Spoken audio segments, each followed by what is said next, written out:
प्यारी बहू की कहानी। बहुत समय पहले पुष्पावती नाम की एक बहू एक छोटे से गांव में रहती थी। उसका विवाह एक अच्छे परिवार में हुआ था, लेकिन सास ससुर बहुत कठोर थे। पति उसे प्यार तो करता था, लेकिन माता पिता के डर से कुछ नहीं कह पाता था। हर दिन उसकी सास उसे ताने देती और घर का सारा काम करवाती। ससुर भी उसे बेवजह डांटते और उसे कभी अच्छा भोजन भी नहीं देते। पुष्पावती बहुत दुखी रहती। उसके पास न कोई सहेली थी, न कोई अपना। वह रोज सुबह भगवान शिव के मंदिर जाती और उनके सामने रोती, हे भोलेनाथ, मैंने किसी का क्या बिगाड़ा, मुझे क्यों इतना दुख दिया। लेकिन शिवजी उसे बस मुस्कुराकर देखते रहते। एक दिन माता पार्वती ने भगवान शिव से कहा, नाथ, ये बहू रोज आपके आगे रोती है, लेकिन आप कुछ नहीं कर रहे।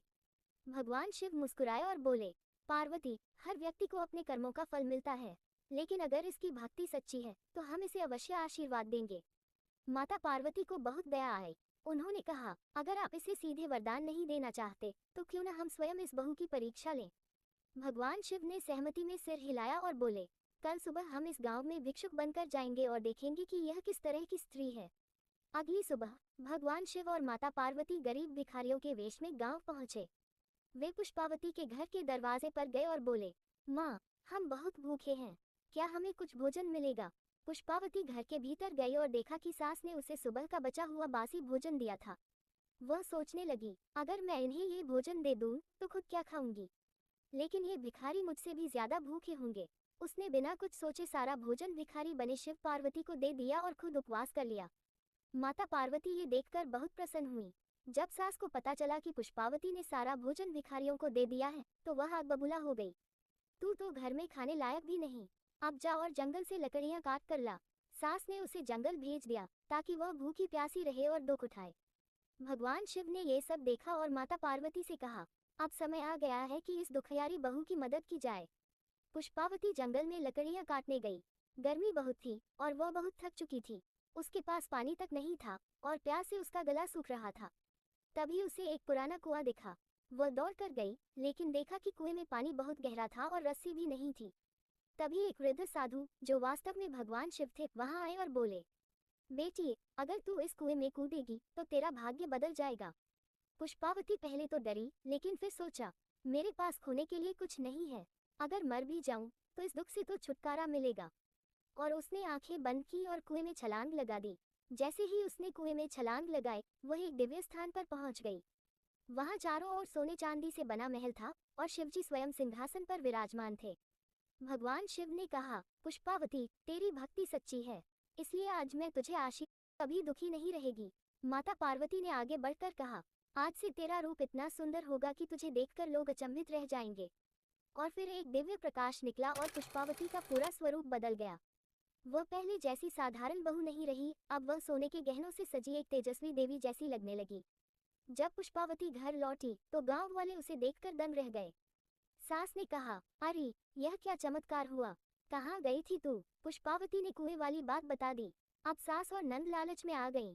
वे भागते हुए उसी कुएं पर गई और सास ने अपनी बेटी को कहा, जारी, तू भी छलांग लगा, तुझे भी सोने के गहने मिलेंगे।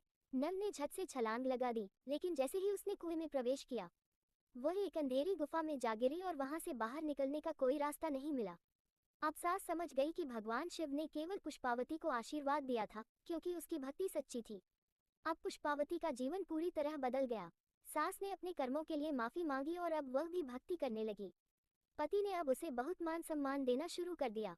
पूरा गांव भगवान शिव की महिमा का गुणगान करने लगा। शिवजी ने पुष्पावती को आशीर्वाद दिया कि तेरी भक्ति अमर रहेगी और जो भी सच्चे मन से मेरी पूजा करेगा उसका भाग्य अवश्य बदलेगा। सच्ची भक्ति से बड़ा कष्ट भी समाप्त हो जाता है। किसी का अहंकार या लालच उसे विनाश की ओर ले जाता है। जो दूसरों की सेवा करता है, भगवान उसकी सहायता अवश्य करते हैं। महादेव की कृपा से गरीब भी राजा बन सकता है। भगवान शिव और माता पार्वती के आशीर्वाद से पुष्पावती का जीवन सुखमय हो गया। लेकिन ये चमत्कार पूरे गांव में चर्चा का विषय बन गया। लोग कहते, एक गरीब बहू की भक्ति ने भगवान शिव को प्रसन्न कर दिया।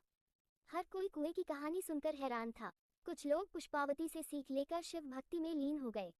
लेकिन अभी कहानी खत्म नहीं हुई थी।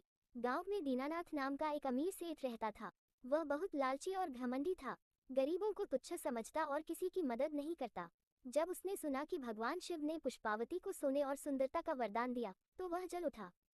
सेठ ने सोचा, अगर भगवान शिव ने एक गरीब बहू को इतना बड़ा वरदान दिया तो मुझे तो और भी ज्यादा मिलेगा। मैं उनसे अमृतत्व और असीम धन मांगूंगा। उसने तुरंत अपनी पत्नी से कहा, तैयार हो जाओ, हम दोनों शिवजी से वरदान लेने उसी कुएं में कूदेंगे। दीनानाथ और उसकी पत्नी कुएं पर पहुंचे। दोनों ने छलांग लगाई और सीधे भगवान शिव और माता पार्वती के दरबार में जा पहुंचे। सेठ ने तुरंत भगवान शिव से अमरता और अथाह धन मांगा। भगवान शिव मुस्कुराए और बोले, सेठ, क्या तुमने कभी किसी भूखी को भोजन कराया, किसी गरीब की मदद की? सेठ चुप हो गया। माता पार्वती बोली, क्या तुमने अपने धन का उपयोग किसी अच्छे कार्य में किया? सेठ की पत्नी ने सिर झुका लिया। भगवान शिव गंभीर स्वर में बोले, जो लालच में अंधा होता है उसे केवल अपने कर्मों का फल मिलता है। तभी सेठ और उसकी पत्नी का पूरा शरीर पत्थर में बदलने लगा। वे घबरा गए और माफी मांगने लगे, लेकिन अब देर हो चुकी थी। कुछ ही पलों में दोनों पत्थर की मूर्तियों में बदल गए और वहीं रह गए। जब गांव वालों को ये घटना पता चली तो वे समझ गए कि भगवान शिव सच्ची भक्ति और सेवा से प्रसन्न होते हैं, न कि लालच से। गांव वालों ने शिव मंदिर बनवाया और हर रोज वहां पूजा करने लगे। पुष्पावती और उसके पति गरीबों की सेवा में जुट गए। गांव में कोई भी भूखा नहीं सोता था। धीरे धीरे गांव समृद्ध हो गया और लोग शिवजी की कृपा से सुखी रहने लगे। भगवान शिव भक्ति और सेवा से प्रसन्न होते हैं, न कि लालच और घमंड से। जो दूसरों की भलाई करता है उसका भाग्य भी बदल जाता है। सच्चे मन से शिवजी की पूजा करने वालों की रक्षा स्वयं महादेव करते हैं। लालच और स्वार्थ का परिणाम हमेशा बुरा होता है। पुष्पावती और उसके पति की भक्ति से पूरा गांव समृद्ध हो गया। लेकिन जब सब कुछ अच्छा चल रहा था तभी एक नया संकट गांव पर आ गया। गांव के पास ही एक निर्मोही नामक क्रूर जमींदार रहता था। वह गांव वालों से जबरन कर वसूलता, गरीब किसानों को उनकी जमीनों से बेदखल कर देता। भगवान में उसका कोई विश्वास नहीं था। जब उसने सुना कि शिवजी के आशीर्वाद से गांव समृद्ध हो गया है तो उसे जलन होने लगी। अगर ये गांव इतना अमीर बन गया है तो सारा धन मेरा होना चाहिए। उसने गांव वालों से कहा, अब से यह गांव मेरी जमीन है। जो कोई भी मेरी बात नहीं मानेगा उसे मैं सजा दूंगा। गांव वालों में हाहाकार मच गया। निर्मोही जमींदार ने गांव वालों पर अत्याचार शुरू कर दिया। किसानों के खेत छीन लिए गए, गरीबों से उनके घर छीन गए, भक्तों को शिव मंदिर में पूजा करने से रोका जाने लगा। पुष्पावती ने ये सब देखा और बहुत दुखी हुई। मैंने भगवान शिव की भक्ति से यह गांव खुशहाल किया, लेकिन यह अन्याय कैसे सहन करूं? उसने गांव वालों को हिम्मत देने का फैसला किया। हम भगवान शिव के भक्त हैं। अगर हमारी भक्ति सच्ची है तो महादेव स्वयं हमारी रक्षा करेंगे। जमींदार के अत्याचार बढ़ते गए। उसने गांव के शिव मंदिर को तोड़ने का आदेश दिया। उसके सैनिकों ने गांव वालों को धमकाना शुरू कर दिया। उसने कहा, अब इस गांव में कोई शिव भक्त नहीं रहेगा। गांव के लोग डर गए। लेकिन तभी आसमान में काले बादल छा गए। चारों ओर अंधेरा फैल गया। धरती कांपने लगी और मंदिर के शिवलिंग से दिव्य प्रकाश निकलने लगा। तभी एक विशाल आकृति आकाश में प्रकट हुई। भगवान शिव स्वयं प्रकट हो चुके थे। भगवान शिव ने क्रोधित होकर कहा, अत्याचारी, तूने मेरी भक्तों पर अत्याचार किया और मेरे मंदिर को तोड़ना चाहा। अब तेरा अंत निश्चित है। निर्मोही जमींदार हिल गया। उसने डरकर हाथ जोड़े, हे महादेव, मुझे क्षमा कर दीजिए। लेकिन भगवान शिव ने गंभीर स्वर में कहा, जो दूसरों को कष्ट देता है उसे स्वयं कष्ट सहना पड़ता है। तभी भयंकर आंधी चली और निर्मोही का पूरा महल धराशायी हो गया। उसके सैनिक इधर उधर भागने लगे और देखते ही देखते निर्मोही स्वयं मिट्टी में समा गया। भगवान शिव ने गांव वालों से कहा, अब से यह गांव हमेशा सुखी रहेगा, क्योंकि यह मेरे भक्तों का गांव है। गांव वाले महादेव का गुणगान करने लगे। सभी ने मिलकर शिव मंदिर का पुनर्निर्माण किया। पुष्पावती और उसके पति की भक्ति की गाथा पूरे राज्य में फैल गई। गांव में फिर से समृद्धि और खुशहाली लौट आई। अत्याचारी कभी भी भगवान शिव की कृपा प्राप्त नहीं कर सकता। सच्चे भक्तों की रक्षा स्वयं भगवान शिव करते हैं। धर्म और सत्य की राह पर चलने वालों की जीत हमेशा होती है। महादेव की भक्ति से हर संकट का समाधान मिलता है। हर हर महादेव। शिवजी की कृपा से सब मंगलमय हो।